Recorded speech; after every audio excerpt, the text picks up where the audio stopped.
நீங்கள் பார்த்துட்டு இருக்கிறது ஜீவநதி ரியல் எஸ்டேட் வழங்கும் ஜீவநதி கார்டன். ஸோ ஒரு அழகான வீட்டு மனையை பற்றின ஒரு நிகழ்ச்சி நீங்கள் பார்த்துட்ருக்கீங்க. ஸோ இதுக்கிடையில் ஒரு வீட்டு மனை நம்ம வாங்கும்போது ஸோ கூடவே உரிமையாளர்கிட்டருந்து ஒரு சில விஷயங்கள் அதை பற்றி தெரிய வருது அப்படின்னா நமக்கு ரொம்ப ரொம்ப சந்தோஷமாக இருக்கும். இன்னும் நம்பிக்கையாக அந்த வீட்டு மனையை பார்ப்போம், நம்பிக்கையாக வாங்குவோம் இல்லைங்களா? ஸோ இப்போது இந்த ஜீவநதி கார்டனோட உரிமையாளர் நம்மளுடைய ராஜசிங் அண்ணாச்சியை நம்மக்கிட்ட பேச போகிறாங்க. ஸோ வீட்டுமனையை பற்றியும் அண்ட் நிறைய நம்மளுக்கு தெரியாத விஷயத்த எல்லாமே நான் கேட்க போகிறேன். ஸோ சொல்ல போகிறாரு. நிச்சயமாக இந்த அழகான நிகழ்ச்சி வந்து உங்களுக்கு ரொம்ப ரொம்ப பிடிக்கும்னு நினைக்கிறேன், இந்த தொகுப்பு மட்டுமே. ஸோ வாங்க டிலே பண்ணாமல் பேசிடலாம். வணக்கம் அண்ணாச்சி, எப்படி இருக்கீங்க? வணக்கம் வணக்கம் வணக்கம். ரொம்ப சூப்பரா இருக்கிறேங்க, ரொம்ப நல்லா இருக்கிறேன். நீங்க நல்லா இருக்கீங்களா? ரொம்ப நல்லா இருக்கேன். அதே எனர்ஜி, சூப்பர் சூப்பர் சூப்பர், பாசிட்டிவா இருக்கீங்க. அருமை அருமைங்க. இப்ப இருக்கக்கூடிய யங்ஸ்டர்ஸ் கிட்ட கூட வந்து அந்த பாசிட்டிவ் எனர்ஜிங்கிறது ரொம்ப கம்மியா இருக்கும். பட் அண்ணாச்சி அப்படிங்கும்போது பார்க்கும்போதும் சரி, பேசும்போதும் சரி, அதே சிரிப்பு, அதே பாசிட்டிவ். ஓகே, ரொம்ப சந்தோஷம் அண்ணாச்சி. இந்த அழகான வீட்டு மனை மூலியமா உங்களை பார்க்கறது எங்களுக்கு இன்னும் ரொம்ப மகிழ்ச்சியா இருக்கு. Super super. ஓகே, வீட்ல எல்லாரும் நல்லா இருக்காங்களா? எல்லாரும் ரொம்ப சூப்பரா இருக்காங்க, ரொம்ப ரொம்ப சூப்பரா இருக்காங்க. எங்க வீட்ல எல்லாரும் ரொம்ப கேட்டாங்க. ஓகே, ரொம்ப நன்றிங்க, ரொம்ப ரொம்ப சந்தோஷம். ஓகே, இப்போ நிறைய விஷயங்கள் பேச போகிறோம். ஃபஸ்ட்டு வந்து என்னென்னா, அண்ணாச்சி பற்றி சொல்லணுன்னா, நார்மலாக ஃபஸ்ட்டு வந்து எல்லாரும் தொழில் ஸ்டார்ட் பண்ணுற மாதிரி சின்னதாக ஸ்டார்ட் பண்ணி ஸோ அரிசி தொழிலில் கால் வச்சு அதில் வந்து எந்தளவுக்கு சக்ஸஸ் ஆக முடியுமோ அந்தளவுக்கு சக்ஸஸ் ஆகி அடுத்தடுத்த பிரான்ச்சஸையும் வச்சார். ஸோ அதை தொடர்ந்து இப்போ ரியல் எஸ்டேட்டுக்குள்ளே வந்து தொட்டது எல்லாமே வந்து என்ன பொண்ணாக மாறிடுன்னு சொல்லுவாங்க இல்லைங்களா? அந்த மாதிரி தான் இருக்குது. ஸோ எப்படி நினச்சி ஃபஸ்ட்டு வந்து நீங்கள் எடுத்து வைக்கிற ஒவ்வொரு ஸ்டெப்புமே வந்து கடவுள் புண்ணியத்தில் எல்லாமே சக்ஸஸாக போயிட்டுருக்கு. கண்டிப்பாக. இந்த வெற்றிக்கான முழு காரணம் யார் அப்படின்னு கேட்டால் நீங்கள் யார் சொல்லுவீங்க? சூப்பர் சூப்பர், ஒரு அருமையான கேள்வி, ரொம்ப ரொம்ப நல்ல கேள்வி கேட்டீங்க. இந்த கேள்விக்கு நான் பதில் சொல்வதை நான் வந்து ஒரு பாக்கியமாக கருதுகிறேன். ஆமாம், நான் தொட்டதெல்லாம் தொடங்குவதற்கும், நான் செய்வதெல்லாம் வாய்ப்பதற்கும், நான் வந்து செய்கிற காரியங்களை விருத்தி அடைவதற்கும், மேன்மை அடைவதற்கும், உயர்வதற்கும் மூல காரணம், முதல் காரணம் இறைவன். நான் வந்து இறைவன் மேலே அதிக பாசம் கொண்டவன், இறைவன் மேலே அதிக பக்தி கொண்டவன், இறைவனை அதிகமாக நேசிப்பவன். ஆமாம். ரெண்டாவது வந்து எங்கள் அம்மா அப்பா. ஆமாம், அவங்க கொடுத்த நல்ல ஆலோசனைகள். ஆமாம். மூன்றாவது வந்து என்னுடைய மனைவி. ஆமாம், என்னுடைய மனைவி என்னுடைய வெற்றிக்கு வந்து அவங்களும் ஒரு காரணம் என்று உங்கள் மத்தியில் பதிவு செய்வதில் மிகவும் மகிழ்ச்சி அடைகிறேன். ஆமா, நீங்க சொன்ன மாதிரி கடவுள் எங்களுக்கு தெரியும், எல்லாரும் சொல்ற மாதிரி பேரண்ட்ஸ். சூப்பர். மூணாவது லைன்ஸ்னா ஓகே, கூட பிறந்த அக்கா தங்கச்சி தம்பி அந்த மாதிரி பேர் போட்டு நான் யோசிச்சேன். Super super. மனைவி எப்படி நினைச்சு, எதனால வந்து மனைவி மூணாவது நீங்க? ஆமா, மனைவி வந்து அதாவது வந்து மனைவி அப்படின்னா அவங்க வந்து துணைவி. ஆமாம், நமக்கு எல்லா இதுலையுமே, அதாவது வாழ்விலும் தாழ்விலும் உயிர்விலும், ஆமாம், இறக்கத்திலும் நன்மையிலும் தீமையிலும் நம்ம கூட பயணம் பண்ணுறவங்க மனைவி மட்டும்தான். அவங்க மட்டும்தான் நம்ம கூட பயணம் பண்ண முடியும். அம்மா அப்பா கூட கொஞ்ச நாள் நம்ம கூட வர முடியும், நல்ல கருத்து தான் சொல்ல முடியும், ஆனால் நம்ம கூட அவங்களால பயணம் பண்ண முடியாது. அக்கா தங்கச்சி நம்ம கூட இருப்பாங்க, அவங்க வந்து சில நாள் நம்ம கூட பயணம் பண்ண முடியும். ஆனால் மனைவி அவங்க வந்து கடவுள் நம்மளுக்கு கொடுத்த ஒரு மிகப்பெரிய வரப்பிரசாதம். அதுதான் வந்து அவங்க துணைவி அப்படின்னு சொல்கிறோம். ஆமாம், வெற்றி பெறும்போதும் நம்ம கூட இருந்து நம்ம ஊக்கம் கொடுக்குறவங்க மனைவி தான். ஒரு தோல்வியில் தோன்றிருக்கும் போது நமக்கு வந்து ஆறுதல்படுத்தி நம்மளை மறுபடியும் நம்மளை வந்து ஊக்குவிக்கிறதும் மனைவி தான். ஆமாம், அதில் அந்த வகையில் என்னுடைய மனைவி வந்து எனக்கு வந்து பல வகையில் எனக்கு உறுதுணையாக இருக்காங்க. எனக்கு வந்து பல காரியங்களும் எனக்கு வந்து உதவியாக இருக்காங்க. அது மட்டும் இல்லை, என்னென்னு கேட்டிங்கன்னா, இப்போ வந்து மனைவி அப்படின்னு சொல்லும்போது மனைவி அவங்க வந்து ஒரு கரண்ட் மாதிரிங்க. ஆமாம், இப்போ வந்து ஒரு வீட்டில் ஒரு லைட் எரியணும் அப்படின்னா கரண்ட் தேவை, வீட்டில் ஃபேன் ஓடணும்னா கரண்ட் தேவை, ஏசி ஓடணும்னா கரண்ட் தேவை, ஏன் பைக் ஓடணும் கூட கரண்ட் தேவை. கரண்ட் இருந்தால் மட்டும்தான் ஆமாம் இன்றைக்கு வந்து நம்ம வந்து எல்லாமே செயல்படுத்த முடியும். ஆமாம், அதே போல் மனைவி, ஆமாம், மனைவி இருந்தால்தான் அந்த வீட்டுக்கு ஒரு வெளிச்சம். ஆமாம், அப்போ வந்து மனைவி அவங்க வந்து ஒரு கரண்ட் மாதிரி, அவங்க நம்ம கரெக்டாக அவங்கள பயன்படுத்தும் போது அவங்கள வந்து நம்ம கரெக்டாக அவங்களுக்கு கொடுக்க வேண்டிய மரியாதை, அதாவது மனைவிக்கு கொடுக்க வேண்டிய மரியாதை மனைவிக்கு கண்டிப்பாக கொடுக்க வேண்டும். ஆமாம், இறைவனுக்கு கொடுக்க வேண்டிய மரியாதை இறைவனுக்கு கண்டிப்பாக கொடுக்க வேண்டும். சிலவங்க இறைவனுக்கு மரியாதை கொடுப்பாங்க, இறைவனுக்கு கொடுக்க வேண்டிய மரியாதை இறைவனுக்கு கொடுக்க வேண்டிய அளவு இறைவனுக்கு கொடுப்பாங்க, அம்மா அப்பாவுக்கு கொடுக்க வேண்டிய மரியாதை அம்மா அப்பாவுக்கு கொடுக்க வேண்டிய அளவுக்கு கொடுப்பாங்க. ஆனால் மனைவிக்கு கொடுக்க வேண்டிய மரியாதையோ மனைவிக்கு கொடுக்க வேண்டிய அளவு கொடுக்க மாட்டாங்க. ஆமாம், மனைவியை வந்து ஒரு துணைவியை நினைக்காம ஏதோ வீட்டு வேலை செய்கிற ஒரு வேலைக்கு வந்த ஒரு வேலைக்காரிக்கு கொடுக்குற மரியாதை மாதிரி கொடுப்பாங்க. அப்படி அந்த ஒரு மரியாதை கொடுக்கும்போது என்னென்னா அவங்களால செயல்பட முடியாது, நமக்கு அவங்க ஆலோசனை சொல்ல முடியாது. நம்மளுக்கு வந்து அவங்க வந்து எல்லா காரியங்களும் நம்மளுக்கு வந்து அவங்க ஊக்குவிச்சு நம்மளை வந்து ஒரு நல்ல வழிபடுத்துறதுக்கு அவங்களுக்கு நம்ம வந்து வாய்ப்புக்கு நம்ம மறுக்கிறோம். ஆமாம், அதாவதுங்க புத்தி உள்ள பெண் வீட்டை கட்டுகிறாள். ஆமாம், அதாவது ஒரு பெண்ணு தான் ஒரு வீட்டை வந்து நம்ம வெளிச்சம் கொடுக்க முடியும். ஒரு வீடு சிறப்பாய் அருமையாக செயல்படுவதற்கு பெண்கள் தான் காரணம். அவங்களுக்கு நம்ம வந்து ஒரு வாய்ப்பு கொடுத்தால்தான் அவங்க செயல்பட முடியும். எந்த வாய்ப்பும் கொடுக்க மாட்டேன், நான் மனைவிக்கு மரியாதையும் கொடுக்க மாட்டேன், அவங்களுக்கு கொடுக்க வேண்டிய கணத்தை கொடுக்க மாட்டேன்னு சொல்லும்போது அவங்களால செயல்பட முடியாமல் போய்கிறது, அவங்க சோர்ந்து போய் விடுகிறார்கள். அதாவதுங்க, பெண்கள் வீட்டின் கண்கள் மாத்திரம் இல்லை. இப்போ வந்து பெண்கள் ஒரே நேரத்தில் 4 வேலை செய்வாங்க. ஆமாம், என்ன பண்ணுவாங்கன்னு கேட்டிங்கன்னா, ஒரே நேரத்தில் அவங்க செல்ஃபோனில் அவங்க அம்மா கிட்ட அம்மா நல்லா இருக்கீங்க அம்மாட்ட பேசுவாங்க. ஆனால் இங்கே வந்து அடுப்பில் வந்து பருப்பு சாம்பார் தாளிச்சுக்கிட்டே இருப்பாங்க. அந்த பக்கம் குழந்தைய பார்த்து கண்ணா அழகாடா அந்த அம்மா வந்துட்டே இருக்குன்னு சொல்லி குழந்தைகிட்ட பேசுவாங்க. இந்த பக்கம் பார்த்தீங்கன்னா வாஷிங் மிஷின் துணி போட்டிருப்பாங்க. ஒரே நேரத்தில் 4 வேலை 5 வேலைகள் செய்யக்கூடிய திறமை ஆற்றல் கொண்டவர்கள் தான் பெண்கள். ஆமாம், அதனால தான் கடவுள் படைக்கும் போது ஆணும் பெண்ணுமாக படைத்திருக்கிறார். ஆமாம், ஏன்னா வந்து துணை, அதாவது வந்துங்க நான் அடிக்கடி சொல்லுவேங்க, என்னன்னு கேட்டிங்கன்னா, அதாவது ஒரு குடும்பத்துக்கு தலை கணவன், அந்த குடும்பத்திற்கு உடல் வந்து மனைவி.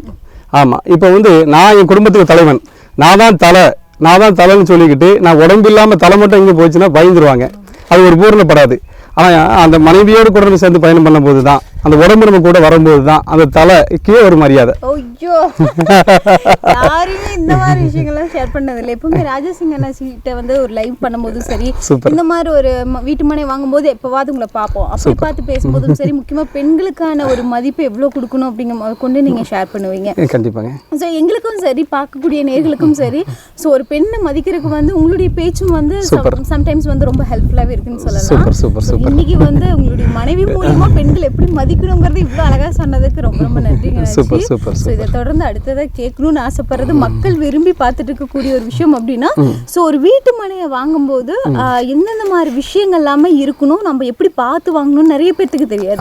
ஓகே, டிடிசிபி அப்ரூவல்னாலுமே எந்தெந்த மாதிரி இருக்குன்னு தெரியாது. கண்டிப்பாங்க. ஸோ டிடிசிபிக்கும் மற்ற வீட்டு மனையை காமனாக எங்காவது போய் வாங்குறாங்கன்னா எந்தெந்த மாதிரி விஷயங்கள் அவங்க பார்க்கணும்? சூப்பர். ஆமாம், ஒரு அருமையான ஒரு கேள்வி கேட்டீங்க. இது வந்து இந்த கேள்விக்கு எல்லாம் பதில் சொல்வதே நான் ரொம்ப பாக்கியமாக கருதுகிறேன். காரணம் என்னென்னு கேட்டிங்கன்னா, நிறைய பேர் வந்து இடம் வாங்கணும்னு ஆசைப்பட்றாங்க, எங்கே இடம் வாங்கணும்னு தெரில. ஆமாம், நிறைய பேர் வந்து ஒரு இடத்துல வந்து முதலீடு பண்ணணும்னு ஆசைப்பட்றாங்க, எந்த இடத்துல முதலீடு பண்ணணும்னு அவங்களுக்கு தெரில. ஆமாம், அதாவது என்ன சிம்பிளாக சொல்ல போனால், எல்லாருமே வாழ்க்கையில் முன்னேறணும்னு ஆசைப்பட்றாங்க, ஆசை இருக்குது, ஆனால் வழி தெரியல.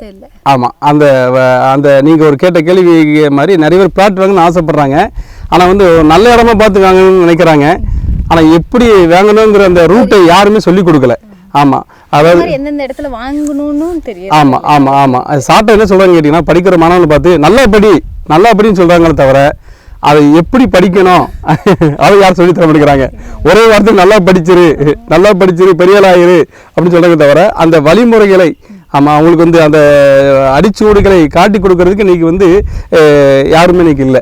அதனால் வந்து நீங்கள் ஒரு கேட்ட கேள்வி சிறப்பான கேள்விங்க, ஒரு சூப்பரான கேள்வி. அதாவது இடம் எப்படிப்பட்ட இடத்துக்கு இடம் கேட்டிங்கன்னா, அதாவது வந்துங்க முதல்ல வந்து இடம் வந்து நல்ல செம்மண் பூமியை பார்த்து வாங்குறாங்க. ஆமாம், நம்ம இடம் வந்து பார்த்திங்கன்னா செம்மண் பூமி ஒன்று. ரெண்டாவது வந்து இடம் வந்து காற்றோட்டமாக இடமா பார்த்து வாங்குறாங்க 2. மூணாவது வந்து ஒரு வளரக்கூடிய ஒரு இடமா பார்த்து வாங்கணும். இப்போ நம்ம சைட்டு வந்துங்க 1000 சைடு 3 லட்சம் கொடுக்குறோங்க. 3 லட்ச ரூபாய் இடத்த வாங்குறாங்கன்னு வைங்களாம். இது வந்து வளரக்கூடிய ஒரு சூழ்நிலை உட்காந்துருக்குதுங்க. இப்போவே நம்ம சைட்டில் பார்த்தீங்கன்னா ஒரு 2 வீடு வேலையாகிட்டு இருக்கு. அது மட்டும் இல்லாமல் இன்னும் ஒரு 2 வீடு அடுத்தது கால் போட்டுட்ருக்காங்க.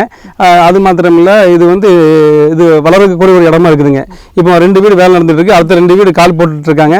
இன்னும் 2 வீடு 6 வீடு வந்துருச்சுன்னா இன்றைக்கி சதுரடி இன்றைக்கி வந்து 1000 சதுரடி நான் வந்து இன்றைக்கி 3 லட்சம் கொடுக்குறேன்.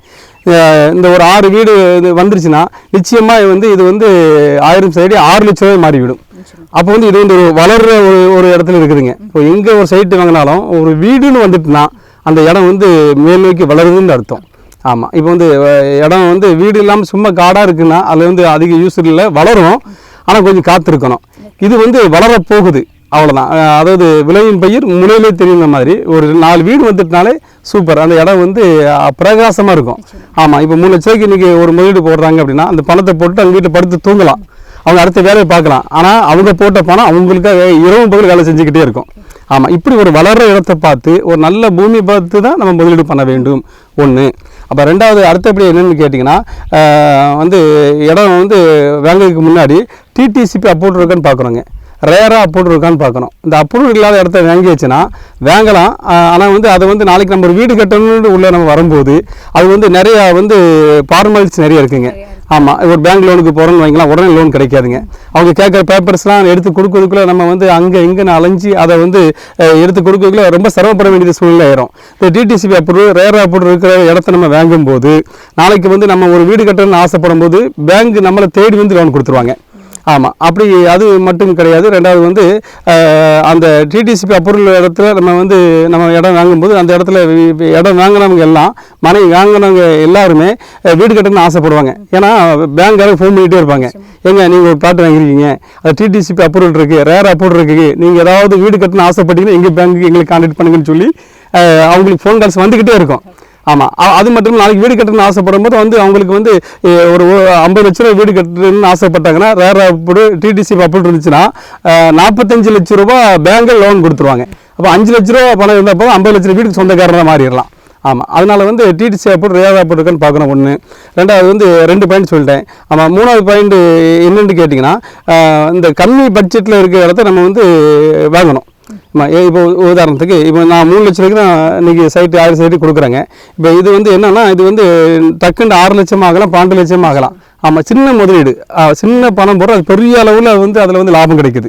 ஆமாம், அதனால் இப்படி இடத்துல வந்து கையில் பணம் இருந்துச்சுன்னா, இப்படி ஒரு நல்ல ஒரு பூமியில் ஒரு நல்ல சொத்து மேலே டிடிசிபி அப்ரூவல் உள்ள இடத்துல, ரேர் அப்ரூவல் இடத்துல நம்ம பணத்தை போட்டோன்னா நம்ம பணம் பெருகிக்கிட்டே இருக்கும். நம்ம வளர்ச்சி யாருமே தடுக்கவே முடியாது. இந்த சின்ன சின்ன விஷயத்தில் கவனம் செலுத்தி நம்ம அதை பார்த்து எடுத்து ஒரு இடத்த வாங்கி போட்டோன்னா நம்ம வந்து வாழ்க்கையின் தரம் உயர்ந்து கொண்டே இருக்கும். சிறுக சிறுக சேமிப்பே வந்து பின்னாடி நமக்கு உதவுன்னு சொல்லுவாங்கல்ல. ஆமாம் ஆமாம், உதவும். ஆமாம், நிச்சயமாக. அதனால் வந்து இடம் வாங்குறது ஆசைப்படுற இல்லை தலைவிகளுக்கும் இல்லை தலைவருக்கும் சொல்ல வேண்டிய ஆலோசனை, முக்கியமான ஆலோசனை என்னென்னு கேட்டீங்கன்னா, டிடிசிபி அப்ரூவ் இருக்கான்னு பார்த்துக்கிடுங்க, ரேர் அப்ரூவ் இருக்கான்னு பார்த்துக்கிடுங்க. 3வது வந்து அந்த இடம் வந்து நீங்கள் வந்து எங்கே இடம் வாங்கணும், சரி இடம் வாங்கிக்கு முன்னாடி நீங்கள் ஒரு 300 ரூபா செலவு படி ஈசி போட்டு பார்த்துக்கிடுங்க. இப்போ நம்ம இடத்த இடம் பார்க்க வராங்க, நான் உடனே ஈசி போட்டு காட்டிடுவேன், நீங்கள் ஈசி போட்டு பாருங்கள், வில்லங்க இருக்கான்னு பார்த்துக்கிடுங்க. ஆமாம், ஏன்னா வந்து இப்போ வந்து எனக்கு அறிமுகமானவங்க தெரிஞ்சவங்களாம், அண்ணாச்சி உங்கள் இடத்துக்கு நாங்கள் என்னாச்சு ஈஸி போட்டு பார்க்குறோம், யாருக்குமே உங்கள்கிட்ட நான் 2-3 பிளாட் வாங்கியிருக்கேனாச்சு, உங்கள் மேலே நம்பிக்கை இருக்குன்னு சொல்லிடுவாங்க. இப்போ வந்து எனக்கு தெரிந்தவர்கள் மாத்திரம் இல்லை, நான் தெரியாதவர்கள், என்னை புரியாதவர்கள் கூட என்ன பிளாட் வாங்க வராங்க. அப்போ அவங்ககிட்ட வந்து நான் இந்த ஒரு உண்மையெல்லாம் சொல்லும்போது அவங்களுக்கு இந்த உண்மையில் ஒரு நம்பிக்கை அதிகமாகும். ஆமாம், அதனால் வந்து ஈஸி போட்டு இடம் வாங்கி நம்ம கரையம் பண்ணலாம். கரையம் பண்ணும்போது நம்மளுக்கு வந்து பின்னாடி எந்த ஒரு விலங்கும் வரவே வராது. நம்ம முதலுக்கு பாதுகாப்பு, அதாவது வந்து நம்ம போட்ட முதல் வந்து அதை மண்ணில் போடுற பணமோ தங்கத்தில் போடுற பணமோ அது வந்து பெருகிட்டு தான் இருக்கும். ஆமாம், பெருகிக்கிட்டே இருக்கும். நம்ம அதுக்கு வேலை செய்ய தேவையில்லை, நமக்காக அது வேலை செஞ்சுக்கிட்டே இருக்கும். ஆமாம், அதனால் வந்து கையில் பணம் இருக்கவங்க நீங்கள் இடம் வாங்கி போடுங்க. ஆனால் இந்த மாதிரி டிடிசி அப்ரூவல் எடுத்து இடம் வாங்கி போடுங்க, அது உங்களுக்கு ரொம்ப ஆசீர்வாதமாக இருக்கும். ஆமாம், உங்கள் வாழ்க்கையின் தரத்தை உயர்த்தி என்று உங்கள் மத்திய பதிவு செய்ய விரும்புகிறேன். ரொம்ப நன்றிங்க. மக்கள் கேட்கக்கூடிய கேள்வி நான் கேட்டேன். கண்டிப்பாங்க, ஒரு நல்ல ஒரு விளக்கம்.